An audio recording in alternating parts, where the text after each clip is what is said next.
Light work, real easy. Light work, real easy. Light work, real easy.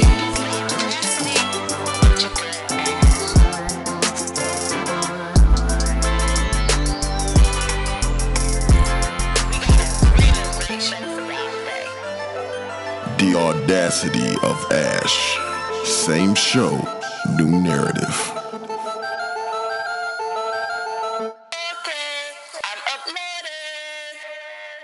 Yo, it's your girl Ash.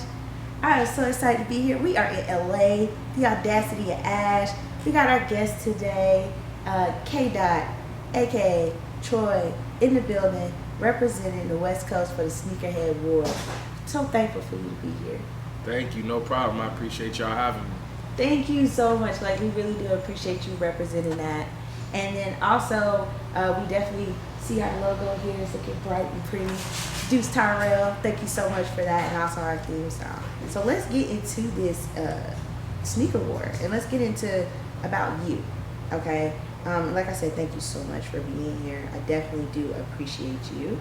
And so my first question for you is for the people at home and all over that don't know exactly who you are. Can you tell them who you are? Yeah, no problem. It's kind of a funny question because I did music for so many years that I got people that only know me as KO or Kdotoh. And so if you say Troy, they'll be like, who is that? And then, with the corporate world working in New Balance, all of my guys, all of my team, everybody knows me as Troy. So, I'm wanting both at the same time. Okay. At the same time. But basically I'm just a fearlessly independent kid from San Diego, California that made his way up through Temecula to LA, and Kdotoh became the moniker because I'm a dot connector. That's what we do. So that's what you got basically, Okay. And so, like you said, you work for New Balance, and looking at the shoes, those are fire. Can you tell me what shoe that is? So this is a collab. The shoe is what's cool about New Balance is all of their shoes, our silhouettes are numbers. Okay. So this is a 997 Sport. Okay. It's a collab with a company called Bodega.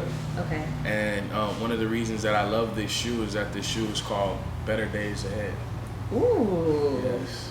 That is very symbolic of better days ahead. Definitely everybody is waiting for those better days ahead. So that is very symbolic. I love it. And can you tell us about your fit too? So, you started from the top all the way down. The bucket hat is from Real Bad Men, so I want to give a shout out to them. My peoples over there tossed me the hat, and then, the apparel is how I'm feeling. I love rocking brands where I can contact, the people that own the brand. It's a different kind of feeling. It's a different kind of feeling, yeah. I definitely understand that. Our logo, as far as sponsors are concerned, we have one actually, 17 Roses. Shout out to them. They definitely hooked me up with a lot of cups and things like that, book bags, things like that for the show. And they're a big sponsor of ours, so you can follow them on Instagram. And for the designers for yours, what's the Instagrams for them? HommFemLA, HommFemmela. And then you can also follow Julian Milton with 17 Roses at XVII_roses. And so we're doing the sneakerhead of the West Coast because you're representing the West Coast. Yes, sir. So what does the term sneakerhead mean to you? Oh, man. That's kind of an interesting question because it really means a lot. And, I deem myself a sneakerhead, but there's really levels to it, There's really levels, I'm on a certain wave. I got a couple of cats that's, they put me to shame, some of the exclusives and some of the grails that are in their collection. But I really think the term, it doesn't really matter what level you're on. A sneakerhead is just somebody that values footwear. Like somebody that when you're in the crowd, when you're in an event, you make shoe contact before you make eye contact.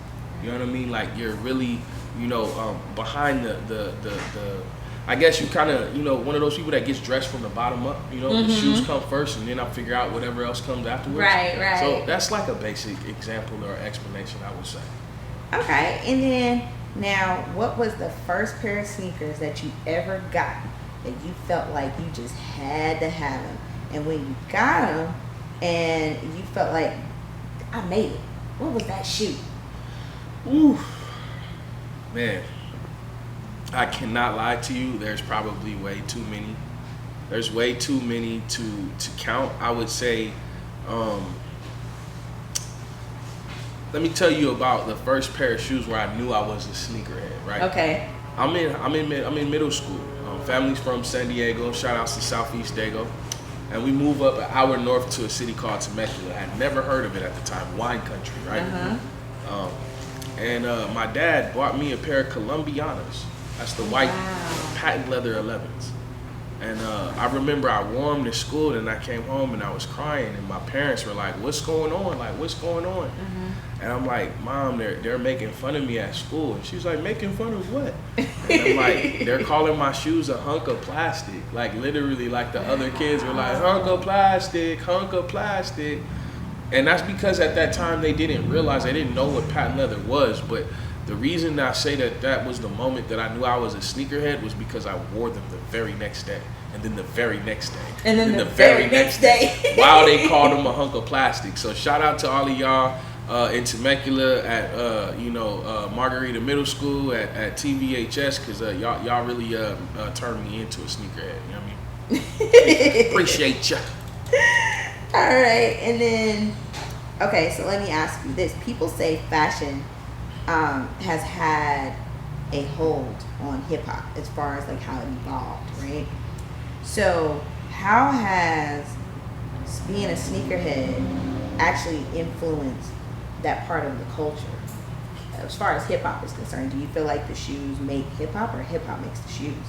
It's synonymous. They're one and the other. It's almost like the old adage, like what comes first, the chicken or the egg, you know? Right. It's kind of like they're intertwined. You know, if you go as far back as Run DMC and you see the Adidas, the stripes, and the reason that is because we're visual. Music is visual. Like, you can tell me a story, but I need to see it. I need to, you know what I mean? And if I see it, what are you wearing?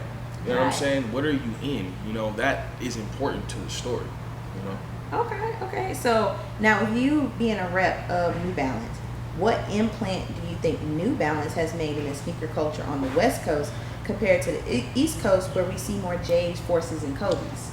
Well, you know, before I worked for New Balance, I'm not even gonna lie, I really didn't know too much about them. I didn't have too many pairs, but they're really big in the DMV. So you're talking to like Baltimore, you're talking Washington, D.C., that whole DMV area, you know, shout out to Wale, they go ham. Like, they wear 990s, they wear New Balances like New York wears Constructs. They wear New Balances like the West Coast wears Chucks and Vans. You know, it's a staple. And so, you know, coming to the West Coast and New Balance kind of, you know, raising the awareness, what I think they provided was an alternative, because everybody out here is wearing Dunks. Everybody out here is wearing J's. And after a certain period of time, it gets frustrating, at least for me. You know, you camp out, wait in line, you know, do what you got to do to get a pair of exclusive sneakers, and you go to an event and there's 10 other people wearing the same shoe that you got. You know what I mean? Because everybody's rocking them. Right. New Balance became the ultimate dad shoe because it provided an option, like, you know what, like, not everybody's gonna have these. Right. And the crazy statistic about New Balance that I love, they don't repeat any of their colorways. So for example, Jordans come back as retros, they bring them back, but New Balance launches a small or a simple number, a number of sneakers in a certain colorway, and when they're gone, they're gone. So it almost makes it feel like every release is exclusive, because not everyone is gonna have the ability to grab them, and they're not gonna come back out. So. Oh wow, that makes them super exclusive, which is why, you know, New Balances are very important. And when it comes to sneakers, right, what are your top go-tos? Like, give me 3 of the top go-tos that you just like, okay, I'm gonna put these on and this outfit gonna go be fire. Okay, so my favorite New Balance silhouette is a 327. There's a Jolly Rancher Kawhi 327 that's absolutely ridiculous. It's like a blue raspberry and a real blue raspberry blue with the soles are like almost like a lime green. crazy color coordination, but I would say, you know, I love those as a daily, like just casual joint. My ultimate is probably the Joe Freshgood 992 that released last year. And then I'm gonna have to throw a little bit of love in there for Nike because I grew up, you know, a Nike fan, and I would say that, you know, I got a pair of Breads, you know, that's like just anything Jordan wore when he played in the game. If you got a pair of joints that Jordan wore, you're doing all right. You know what I mean? Yeah. I mean, I just got on these black forces, as my son say, if I put these on, I'm waking up and choose violence. So. Oh yeah, you in trouble. Yeah, everybody keep telling me that. Like, if you wear black forces, you choosing violence every day. Trouble man. You know what I mean? So earlier, I did ask the question about how fashion and hip hop has influenced each other, and we talked about they're one and the same. So how do you think the sneakers actually influence the music? Because you know you have Run DMC's, Adidas, you got Air Force One by Nelly. Like, how do you think that actually influences the actual music? Let me kind of pivot off that. Let me explain to you kind of like how sneakers and music is so synonymous and whatnot. You know, a lot of times brands look for somebody like Travis Scott or Justin Bieber, Lil Yachty. Who can I put my shoes on, right? But the thing about it is that, you know, the music artist is actually the plug, but the producer is the outlet. You know what I'm saying? And so what I mean by that is, you know, when a producer has a studio, when an artist goes into their studio, they're influenced by the producer, the ambiance of the music, the beat selection, what they're eating, what's on TV. You catch a vibe when you go to a studio. Go to Timbaland studio, go to Just Blaze studio. There's a vibe that you're catching, and that rubs off with the apparel, right? And the fact that a producer can tap into Lil Yachty, then turn around and tap into Cardi B, then turn around and tap into Jack Harlow, all one producer, that's where the magic is at. And if you really understand that, you kind of can feel the fact that two of the most successful sneaker launches in the history of collaborations outside of Jordan are producers. That's Kanye West and Pharrell. Oh yeah, definitely. I totally agree with that. And since we're on the topic of music, let's talk about your bio, which was amazing, by the way. Thank you. Very impressive that you sent to me. And it will be featured on our IG page, The Audacity of Ash, so that everybody can read all the accomplishments that you have.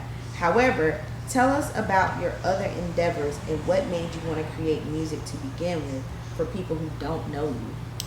So I'm telling my age a little bit, but I grew up in the battle rap era. I grew up in the 106 in Park with Free and AJ. That was the best 106 in Park. You know what I'm saying? I got love for Roxy, but Free and AJ with the Tigger with the underground basement. You know, 8 Mile came and Rita. Eminem changed everything. So I grew up in that era where it was like, you know, battle rap, and just to see somebody off the top of their head come up with creative rhymes and disses and fun, funky lyrics and fresh styles, like I was so mesmerized by that I had to find a way to be a part of it.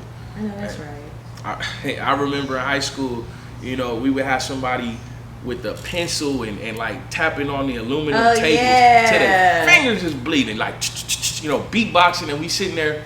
And I remember the teachers would all run in because it's a huge crowd. They think there's a fight, and when they get in, you hear somebody like, yo, and you know, that era just like really changed everything for me. And you know, I ended up graduating from high school and went to college, but I found that music was really where my passion was, and so, you know, I just decided to chase. I mean, it's just so influential from every aspect of our lives, you know. And I definitely understand that. I mean, music changes the mood. Music will change your spirit. Music will do a lot of things for a lot of different people. It'll get you through some things, It'll get you through. You know what I'm saying? It'll get you through. But it'll also carry you too. Like it'll motivate you to do better. Facts. And so, out of all the tracks that you've created and all of your beats, your albums, your mixtapes, what is your most favorite track that you have created, and what is the story behind it that made you create that track? That's a tough question because I've really created a lot of music, but and I had a different answer for you before, but I got a record called Wonder Years, and basically it's an ode to Kanye West from College Dropout, because I dropped out of college. You know, I walked on, I got a scholarship, to play football, and I dropped out to pursue music. And this record was really encapsulating like the whole vibe from like, you know, going into school and you know, I think there's a portion where I'm like, you know, when you go to when you play a sport, they don't make your schedule hard. You know, I think I learned a lot, but I think I found something better for us. My shoes Gamma 1s, my flow metaphors, like that whole record. I mean, it even comes on, and I took a little bit of Kanye's, you know, I don't want to be broke when I'm 31. So the whole vibe, I gotta send it to you, and you'll see exactly what I'm saying. Like, it's very, very college dropout-esque. I think that was his best album. I honestly, guy, I really think College Dropout had a lot of people like just, this is it. Like, I love this about Kanye. That one and The Good Life. I think that pulled me through college. Ye just has a different way about like explaining his painting a picture that, you know, I mean, Wayne is my favorite bar for bar music artist, but Kanye has a way of explaining things that I don't think anybody has ever done before, and I don't think anybody else will come and be able to do like him again. Takes a special individual to be like that. Facts. That's gifts. Facts. So now, speaking of your music, when can we expect new music? Kind of interesting because I came into the music industry, I had a duo, a group, and since that time I have kind of ventured off on my own. And you know, when I got into the sneaker situation, because I had a record deal, you know, we were signed back in 2010 through Crucial World Music. We ended up you know, had a distribution through Universal, and things didn't pan out the way that I wanted, and I ended up pivoting into the kind of the sneaker world, and I still love music, it's still a passion, but there isn't a direct, like, I want to say, like, there's no emphasis behind timing. I'm working on a project called Audio Theater.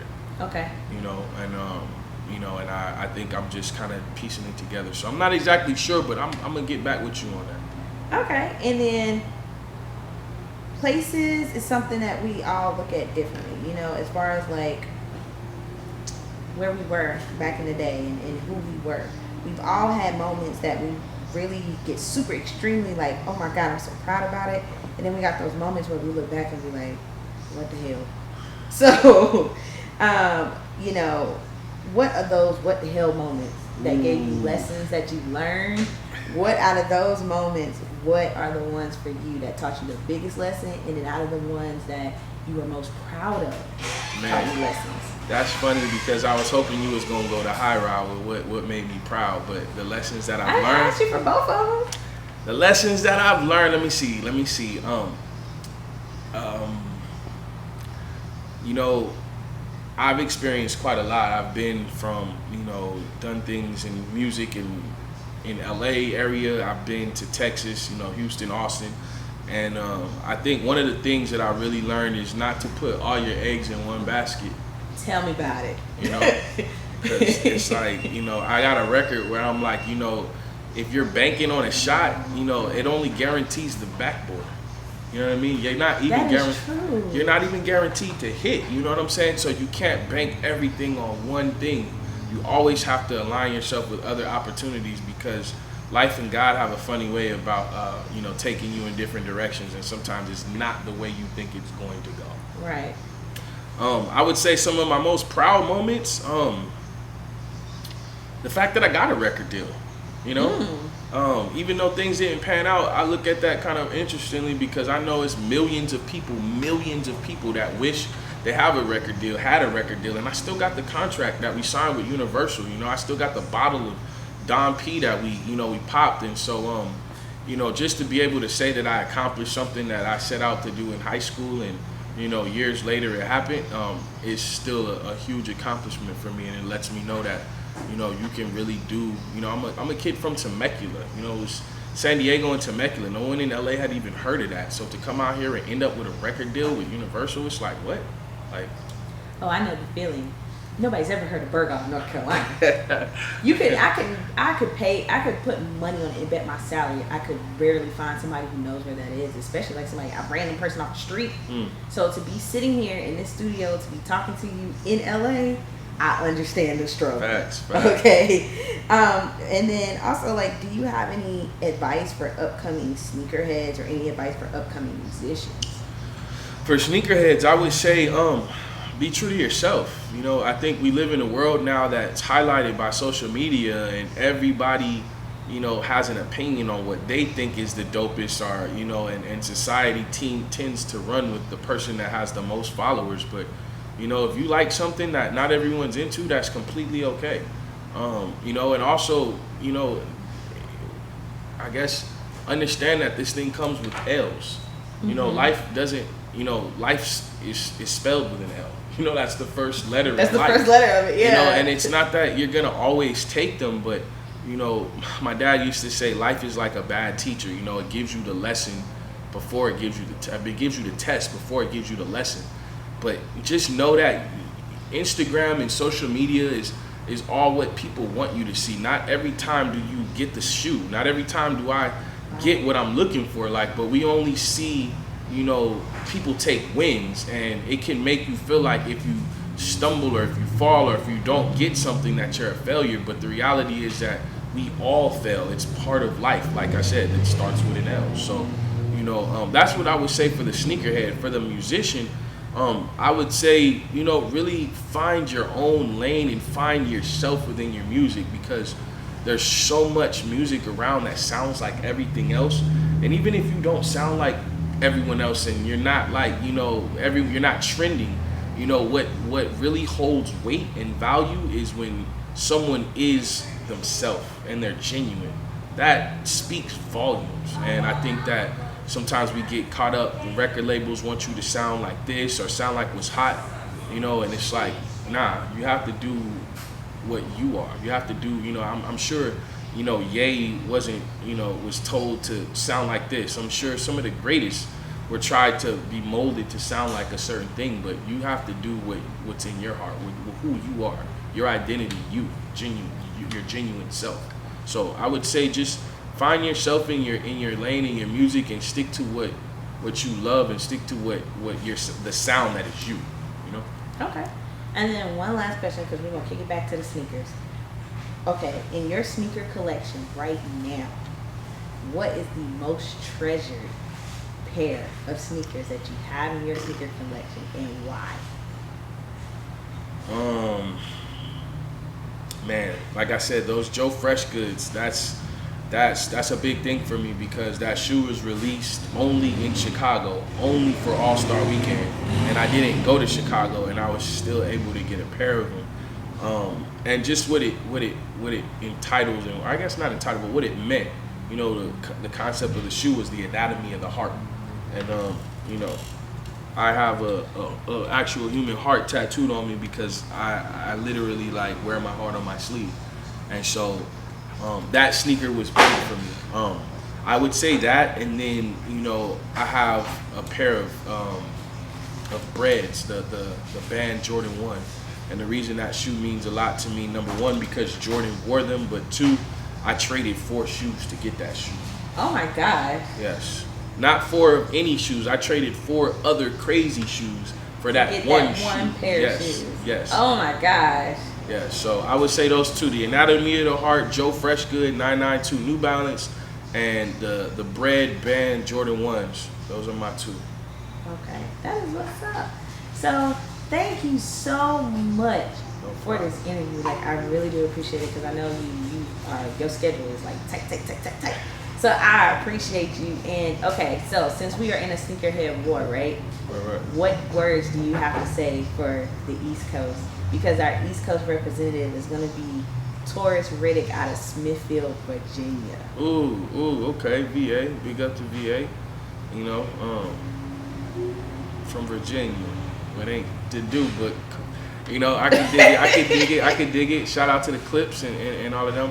Oh man, but man, the West Coast, it's just like, you know, the war, sneaker war is kind of interesting word because I feel like we just kind of have it on lock right now. Now, New York, don't get me twisted, that's one of the meccas of, you know, hip hop and the sneaker world, but it's changed a lot. And I think that, you know, when you have brands that come out here to the West Coast and, you know, we're the entertainment capital of the world. You know what I'm saying? I'm Absolutely. talking Grammys, I'm talking Emmys, I'm talking Oscars, I'm talking ESPYs, I'm talking BET Awards, you know. This is where the stars are seen. And so when you have so many celebrities seen out here, you know, the footwear is going to be ridiculous. So, you know, I got big love for Virginia and them, but you know what I mean? They ain't messing with us over here. You know what I'm saying? You know what I mean? All right, then. Well, that is it for the audacity of Ash and the sneakerhead war. I'm so grateful for everybody watching. Shout out to all of our sponsors. Shout out to the House of Gains out in Burgos, North Carolina. You know, this administrative work. Shout out to Corey and Shanice with Young Soul Media. DX, my producer. Deuce, the person who made the logo that you see in the back. Shout out to 17 Roses. You can order your stuff from them on XVII_roses. And shout out to my girl Neek for Created by Neek for personalized shirts and things like that. And so that is it. We love you guys and thank you so much for tuning in. You know, one thing, you know, before we get up out of here, I gotta give a big shout out, round of applause, and like, you know what I'm saying, get a roses to them while they can still smell it. To Dusko Poppington and to my man Dame Dash.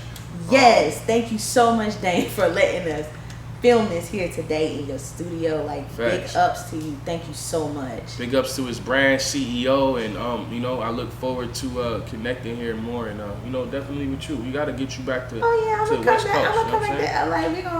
We're gonna be seeing a lot of each other, so don't worry about that. But California. You did? tune in to y'all next week. Peace. Peace.